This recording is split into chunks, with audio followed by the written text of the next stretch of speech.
In this video, I'm going to talk about the treatment of profiles C and D according to the KNGF Neck Pain Guideline.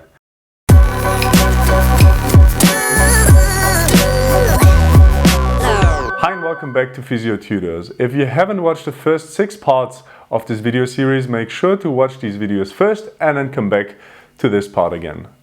So, profile C is marked by an abnormal course of neck pain of grade 1 or 2 with dominant psychosocial factors.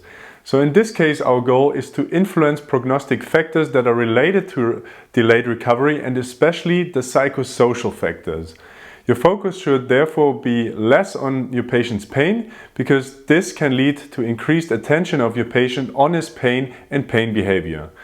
Basically, the recommendations that we have given for profile B are also valid for profile C.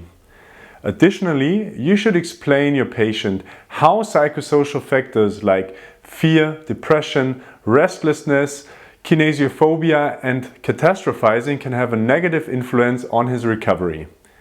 In case of kinesiophobia, you should explain that activity is promoting recovery and motivate to move more.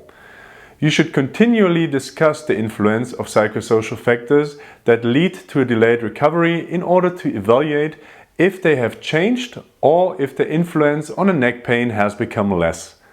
If psychosocial factors are the reason that your patient is not recovering, you should advise your patient to discuss further treatment options with his GP, a psychologist, or a psychosomatic physiotherapist. During the exercise part of your treatment, you should stress behavioral principles and a gradual increase of exposure to movements. Other treatment options, as well as the termination of your treatment, should be done according to what has been mentioned for profile B as well. So let's look at the last profile D, which is neck pain with neurological signs and symptoms. While these patients can benefit from physiotherapy, it is important to agree on a clear time path due to the severity of the underlying pathology. Unless mentioned, the management for these patients is based on the same strategy like for profile B, with the following differences. Explain the diagnosis to your patient and reassure him that neurological signs in the arm often diminish on their own. You should advise an active physical lifestyle and an active coping style, but at the same time suggest your patient to avoid movements or activities which worsen the radiating pain or other complaints in the arm. While exercise therapy in combination with mobilizations or manipulations are the choice of treatment in this profile as well, they can be combined with nerve mobilization exercises. A semi-rigid neck brace can be considered to reduce pain on short term.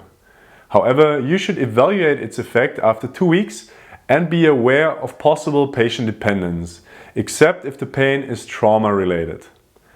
Another therapy that can be considered if exercises plus mobilizations and manipulations don't have sufficient effect is traction. At last, if your treatment was not effective sufficiently in terms of pain and level of activity and participation, or if your patient's complaints have even worsened, you have to refer your patient back to his general practitioner. In all neck pain profiles, 6 weeks usually forms the maximal duration of treatment due to the fact that the chance on improvement after this time period severely decreases. This has to be discussed with your patient, and even if your patient is still suffering from remaining pain, he should be advised to stay physically active. Finally, make your patient aware that there is a chance on recurring neck pain and that the prognostic factors for delayed recovery have an important role therein. Alright, this video marks the end of this 7-part long series on the KNGF guideline for neck pain. We hope this little series was helpful to you. If it was, give it a like, subscribe to our channel, or leave a comment down below if you still have any questions, and check us out on various social media, and I'll see you in the next video. Bye.